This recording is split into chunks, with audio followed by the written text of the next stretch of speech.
Assalamualaikum, di dapur Bunda Santi lagi. Menu resep kita kali ini yaitu pepes ikan belimbing wulu.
Pepes ikan belimbing wulu ala Bunda Santi sudah jadi.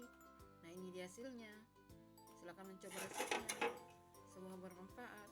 Sampai ketemu di video menu-menu yang lain. Assalamualaikum.